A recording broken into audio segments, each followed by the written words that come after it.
আমি এখানে আলাদাভাবে বলবো না, অনেক রাগের কথা বলছি এবং আমাদের কাকু কাকিমা আছেন, তারা তাদের রাগের কথা বলবেন যে অন্যায়টা কিভাবে এক থেকে এক। আমি কাকুমার সঙ্গে একদিন কথা বলছিলাম, ওনারা এতটাই শক্ত হয়ে গিয়েছেন, কাকু তো মাঝে মাঝে নিজেই বলে দেন যে আমি এই কোর্টে দাঁড়িয়ে যাব, ভবিষ্যতে যদি দেখি বিচার না পাই আমি নিজেই লয়ারের মতো দাঁড়িয়ে যাব, এরকম বিশ্বাস উনি রাখেন। তো এই দৃঢ়তা, এই সাহসিকতা শুধু নিজের মেয়েকে হারানোর পরেও নয়, তিনি সমস্ত বাংলার হারানো মায়েদের ব্যাপারে উনি রোজ কথা বলেন। আমাদের কাকিমা রোজ ওই সব মায়েদের কথা আমাদের শোনান যে যুদ্ধ করতে হবে, ওই সমস্ত মায়ের কান্না ঘোচানোর জন্য যুদ্ধ করতে হবে। আপনারা তৈরি আছেন তো? কাকুর কাছ থেকে দুশোর কথা শুনুন। আজকে 1 বছর পূর্ণ হলো আমার মেয়ের খুন ধর্ষণের। তার একটা সিকিউরিটি জায়গায় তার নিজের মেডিকেল কলেজ, যিনি কলেজের প্রিন্সিপাল, মানে হেডমাস্টারই বলা যায়, একজন হেডমাস্টার কতটা নিম্ন প্রবৃত্তির হলে তার কলেজে,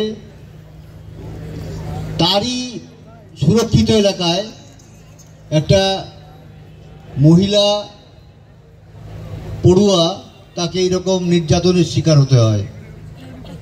সেটা 1 বছর ধরে সবাই অনুভব করেছেন এবং প্রথম 9 তারিখ থেকেই সবাই অনুভব করে আমার মেয়ের পাশে এসে দাঁড়িয়েছিলেন। সবাই আমার মেয়েকে নিজেদের ঘরের মেয়ে মনে করেছেন। তার জন্য তাদের কৃতজ্ঞতা জানানো আমার উচিত নয়, এটা আমি মনে করি। আমরা ন্যায় বিচার চাইছি। আজকে কিছু জায়গা থেকে আপনারা নিশ্চয়ই শুনতে পাচ্ছেন এবং কিছু কিছু লোকের ধারণাও হয়েছে যে বিচার পেয়ে গেছেন, তারপরেও তারা ন্যায় বিচারের জন্যে বিভিন্ন রকম রাজনীতি করছেন এবং ভবিষ্যতে রাজনীতি পরিচয় নেওয়ার জন্যে বিভিন্ন কর্মসূচিতে যাচ্ছেন।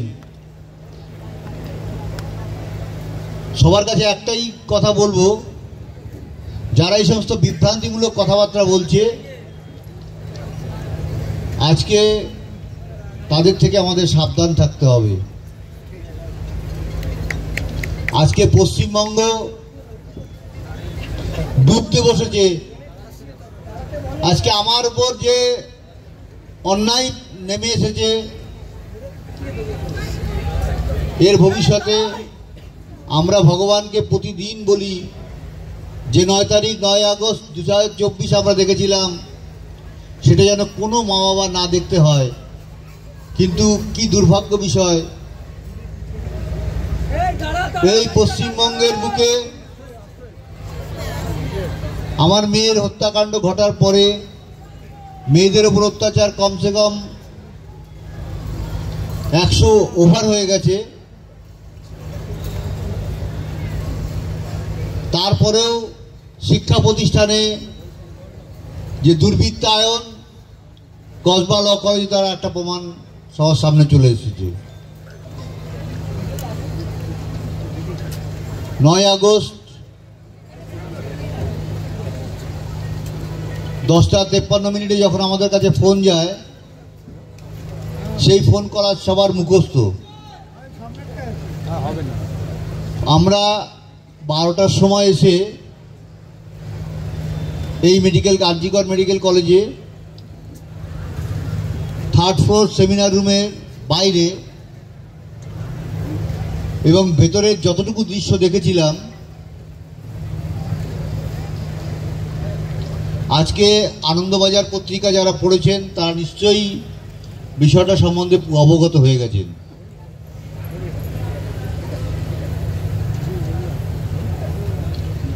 একজন প্রিন্সিপাল,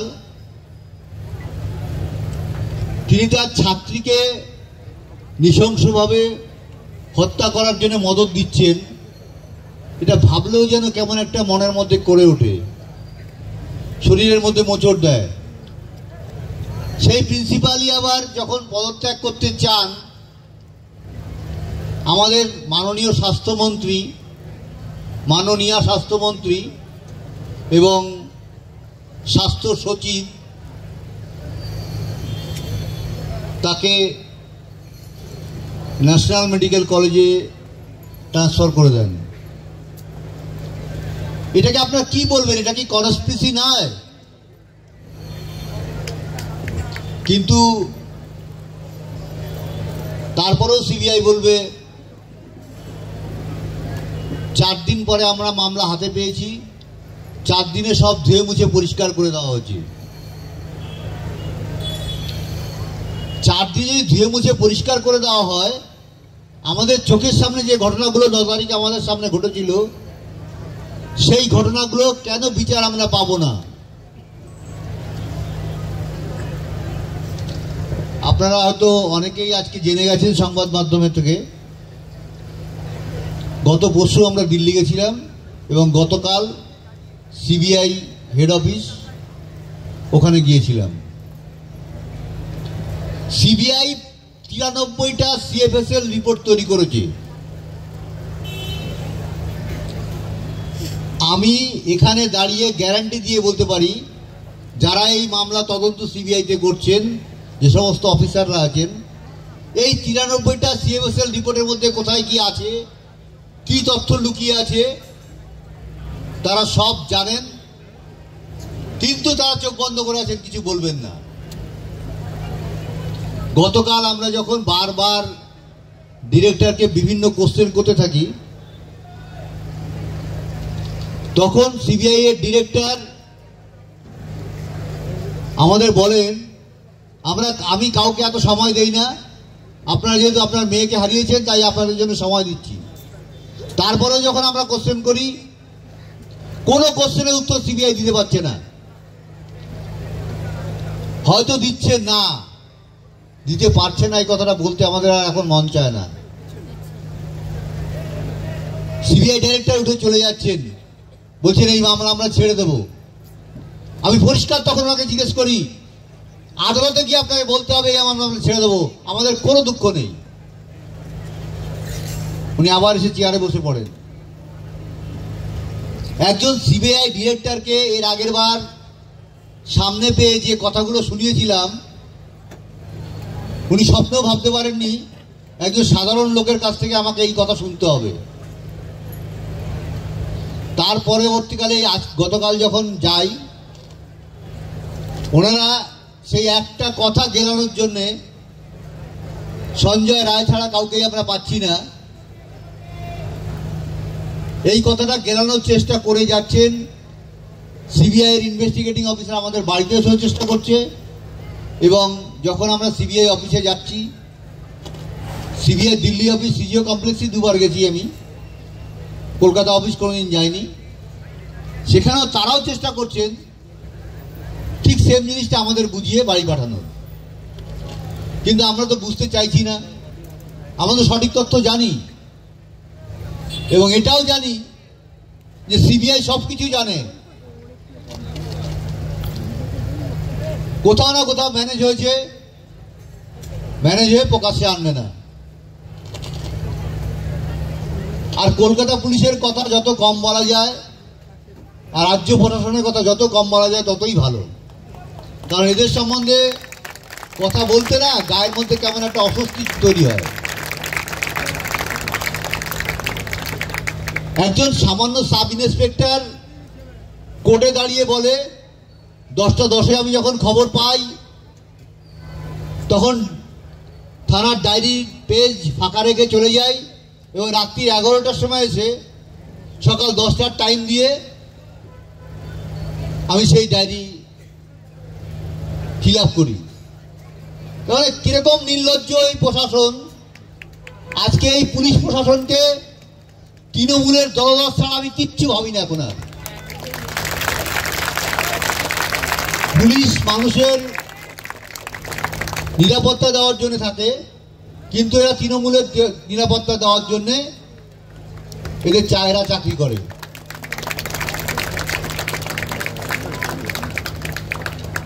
সত্যি কথা বলতে এই ঘটনার পরে বিভিন্ন রাজ্যে আমাদের যেতে হচ্ছে বিভিন্ন কারণে। 15 দিন আগে আমরা বিহারে গেছিলাম।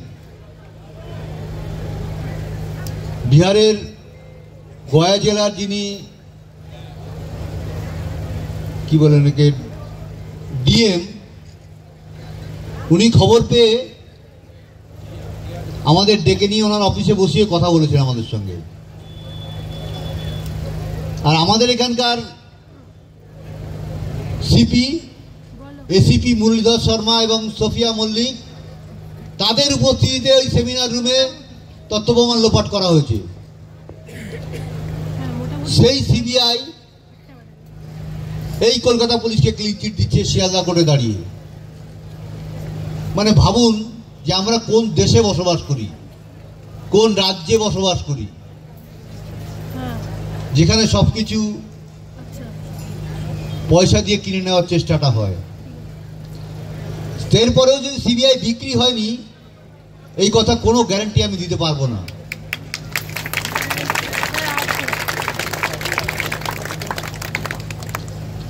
আগামীকাল আমরা নবান্ন অভিযান করছি। 9 আগস্ট কলকাতা পুলিশ এবং মুখ্যমন্ত্রী মমতা ব্যানার্জি সাংবাদিক সম্মেলন করে যে কথাগুলো বলেছেন তার প্রতিবাদ করতে এবং এই রাজ্যের মানুষকে সচেতন করার জন্য আমরা নবান্ন অভিযানে ডাক দিয়েছি। সেখানে সর্বদল, সমস্ত দলকে আমরা নিমন্ত্রণ করেছি। সমস্ত দলের অফিসে গেছি এবং সেটাতে কেউ কেউ অন্যরকম কথাবার্তা বলছে, আমার শুনতে কানে আসছে, কিন্তু সবাইকে আমরা একটাই কথা বলবো, এটা কোনো দলীয় অনুষ্ঠান বা দলীয় আন্দোলন নয়, এটা পতাকাবিহীন আন্দোলন। সেখানে যেন সবাই উপস্থিত থাকে এবং আন্দোলনকে এগিয়ে নিয়ে যাওয়ার চেষ্টা করে। এবং এই আন্দোলন আমাদের বহুদিন ধরে করতে হবে। এই পশ্চিমবঙ্গের পরিবেশকে পরিবর্তন করার সময় এসেছে। সবাইকে এই কথাটা বুঝতে হবে এবং বুঝে এই সরকারকে বুঝিয়ে দিতে হবে আন্দোলন করে যে তুমি যা করছো ঠিক করছো না, অন্যায় করছো, অন্যায়ের প্রতিবাদ করার ক্ষমতার অধিকার আমাদের আছে। তুমিও সংবিধান ছুঁয়ে প্রতিজ্ঞা করেছো যে তুমি সাধারণ লোকের উপরে কোনো অত্যাচার চালাবে না, কিন্তু প্রতি মুহূর্তে আমাদের মুখ্যমন্ত্রী সমস্ত সাধারণ লোকের উপর অত্যাচার চালান। সেটা আমরাও বুঝতে পারছি, কিন্তু সত্যি কথা বলতে কি আমাদের উনি এত ভয় পাচ্ছেন, আমাদের ওপর আক্রমণ করার সাহস আর ওনারা দেখাচ্ছেন না। প্রথম কয়েকদিন দেখিয়েছিলেন, তারপর উনি দেখেছেন যে এদের উপর আক্রমণ চালালে আমার আরও ক্ষতি হবে, সেই জন্য উনি আমাদের উপর আক্রমণ চালাচ্ছেন না। তবে এই যে এনাদের স্বভাব, এনাদের বিশ্বাস করা যাবে না। এনারা যে কখন যে ঝাঁপিয়ে পড়বেন তার কোনো গ্যারান্টি পাওয়া যাবে না। আজকে খেলা, মেলা, উৎসব, দান এই করে মানুষকে বিপদে চালিত করে যখনই কোনো একটা আন্দোলন সংগঠিত হচ্ছে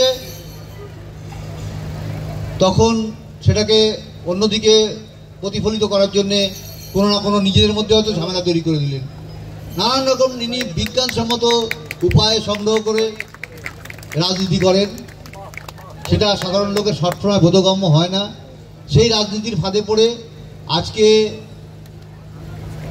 পশ্চিমবঙ্গ শিক্ষা, স্বাস্থ্য এবং মানুষের ন্যায় অধিকার সমস্ত হারিয়েছে। 14ই আগস্ট যখন আর.জি. কর মেডিকেল কলেজে ভাঙচুর হয়েছিল, আজ পর্যন্ত সেই ইমার্জেন্সি বিল্ডিং তৈরি হয়নি।